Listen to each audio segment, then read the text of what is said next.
عسلامة ومرحبا بكم. ان شاء الله تكونوا بألف خير وانتم تتفرجوا في فيديو اليوم. ان شاء الله تكونوا لاباس عليكم. رجعت لكم بغوسات جديدة، غوسات سالي. رجعت لكم بيتزا عربي مودرن شوية. كيفاش مش تكون مودرن شوية تشوفوها من بعد. قبل ما نوريكم البات كيفاش مش نعملوها، مش نوريكم الصوص طوماط. شنو نستحقوا شوية زيت زيتونة بالطبيعة وطوماط فريش. خديت متاع حكيت 4 كعبات طماطم كبار والا 5 كعبات انتم والكميه اللي تحبوا عليها، وزدتها مغرفتين متاع قهوه طماطم كونسونطري، ونخليهم هذوك من الكل يتقلوا بعضهم. حبيت نخلط انا بين طماطم فريشكا معناها وطماطم كونسونطري. تنجموا تستعملوا طماط فريش صافي معناها انتم مش تحبوا. قليوش هذوكم الكل مع بعضهم. هوني مرقت لهم شويه مش برشا دوبليش وش نبدا نفوح. بالنسبه للفاحات شويه ملح وشويه فلفل اكحل، فلفل احمر، كركم والكليل والزعتر وغرفه متاع قهوه ثوم. ريتو الطوماط هذه قد ما تفوحوها قد ما تجيكم فاوحه وبنينه وريحتها تعمل 66 كيف. اهم حاجه الكليل والزعتر والثوم. من كل حاجه شويه شويه. المهم كثروا من الكليل والزعتر اكثر. طابتشي خليتها تطيب هذيك الصوص على روحها. واش نجيو هوني نعمل البات نتاع البيتزا.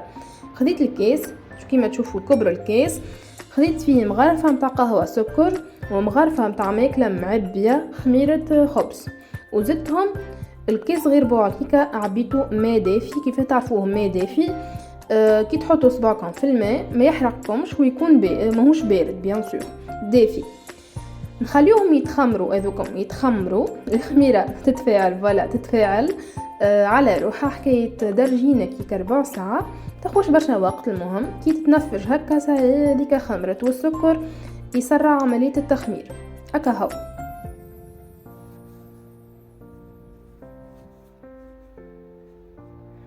كهو. هوني بعد ما تفاعلت الخميره كيما تشوفوا نفشت بالكدا.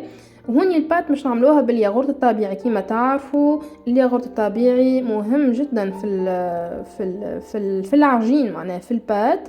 هو والحليب هو واللبن هذوما الكل يساهموا في انهم يعطيونا بات تكون طريه وهشوشه ما تكونش يابسه. خديت ياغورت ناتوريل، زدتها اكل ميلونج نتاع الماء والخميره ومش نحلهم الكل مع بعضهم. وبعد نزيدهم شويه ملح ومغرفتين كبار زيت زيتونه. فوالا شويه ملح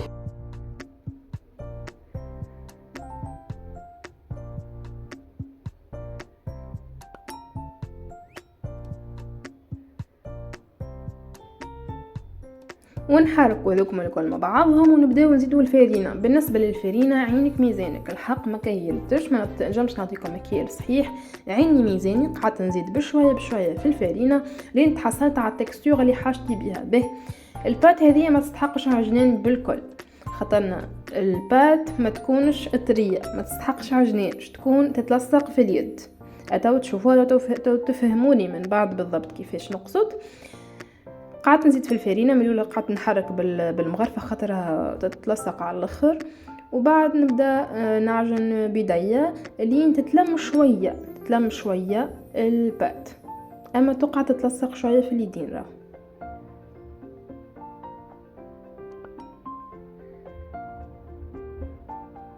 ولا نزيد بشويه ونشوف. هوني مشيت غسلت يديا بيان سور. اغسلوا يديكم خاطر قد ما يكون البات لاصقه في صوابعكم وانتم تعجنوا قد ما هي تزيد تلصق. اغسلوا يديكم باش تفهموا التكستور نتاع البات اللي وصلتوا لها. هكا هو شلمها شويه هكا بيديا ونخليها ترتاح. مادابا هي ارتاحت انا نجي نعمل الصوص فروماجير. بالنسبه للصوص فروماجير انا قلت لكم هي البيتزا مودرن شويه باش نعمل لها صوص فروماجير. البيتزا العربي نعرفوها بليشي صوص فروماجير.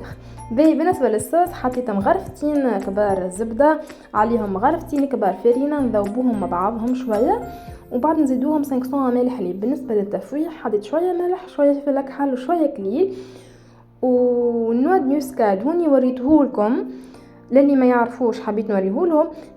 انا سمعت اللي نواد نيوسكاد فيه مواد مسكره ما استعملتوش. انا ملي سمعت ما عادش نستعمله. انا حبيت نقول لكم على المعلومه هذه للي ما يعرفهاش ويزيد يعمل ريسيرش عليها ويعرف وحده. حطيت فيها جبن 4 توابع جبن مثلثات اللي نعرفوه، قد ما تزيدوا جبن وقد ما هي تكون ابن، اي نوع متاع جبن تحبوه. وكهو نخليها تطيب بيان سور، نقعدوا نحركوا لين تاخو غلوه. دوب ما تاخو غلوه ساهي نطفيو عليها.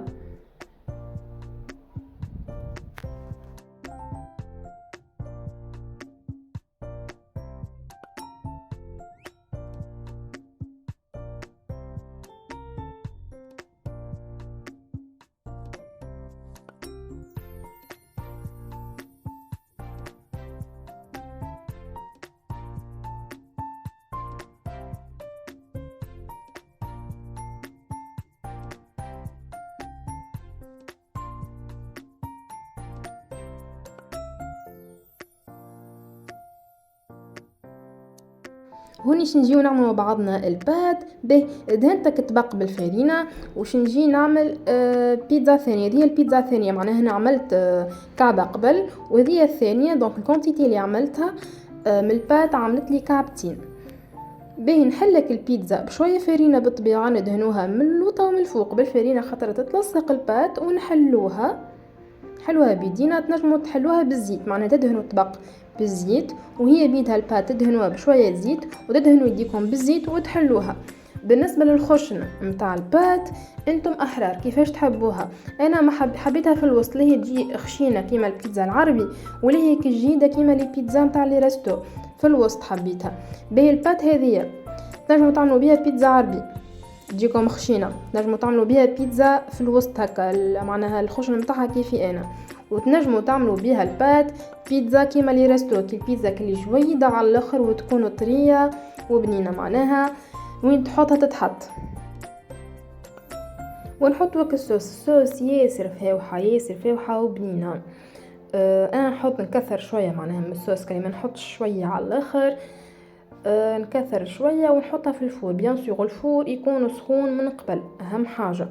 ثاني حاجه البات تطيب على درجه حراره عاليه على 200 درجه من الفوق ومن اللوطه وبالفونتيلاتور، واللي ما عندوش فونتيلاتور ما هيش مشكله يجم يطيبها بلاشي. نحطها نطيبها على مرحلتين. المرحله الاولى نحط فيها جوست الصوص طوماط، نطيبها نص طيب ونخرجها ونحط لها صوص فروماجير ونرجعها. انا طيبتها على مرحلتين، تنجموا تطيبوها على مرحله واحده. كيفاش يعني؟ تحطوا من الاول الصوص طوماط والصوص فروماجير وتخليوها تطيب على راحتها. كيما تعرفوا لي بيتزا ما ياخذوش برشا وقت في الطيب، فيسا وهي تطيب، وسيرتو يكون الفور سخون ما تاخذش وقت جمله. انا قلت لكم معناها ياما على مرحلتين ياما على مرحله كيما تحبوا، وتجيكم كيف يعني نفس الريزولتا. خرجتها وني بعد ما طابت نص طيب باش نزيدها الصوص فروماجير ونرجعوها طيب لين تحمر هكا شويه في الجناب، ومن اللوطه كيف تحمر.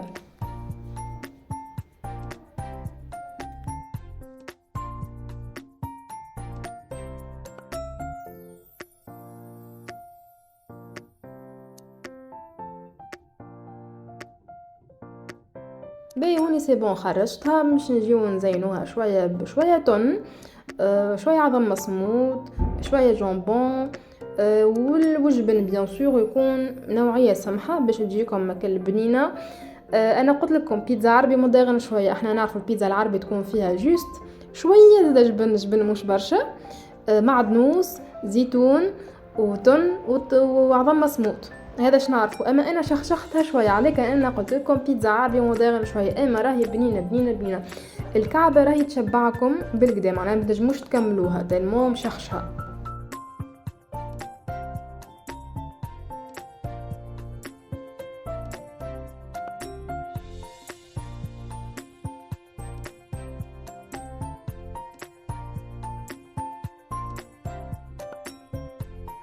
به في المرحله هذه شنعملوا بعد ما حطينا الجبن والكل؟ مش ندخلوا البيتزا على فور سخون، يكون سخون جوست ندخلوه باش الجبن يذوب ونخرجوها اكاهو. الفور مش يخدم معناها جوست سخون وكاهو بالسخانه نتاع التطيب اكاهو ساكت، معناها ندخلوا البيتزا باش الجبن يذوب ونخرجوها اكاهو. سهله ماله وما فيها حتى شيء.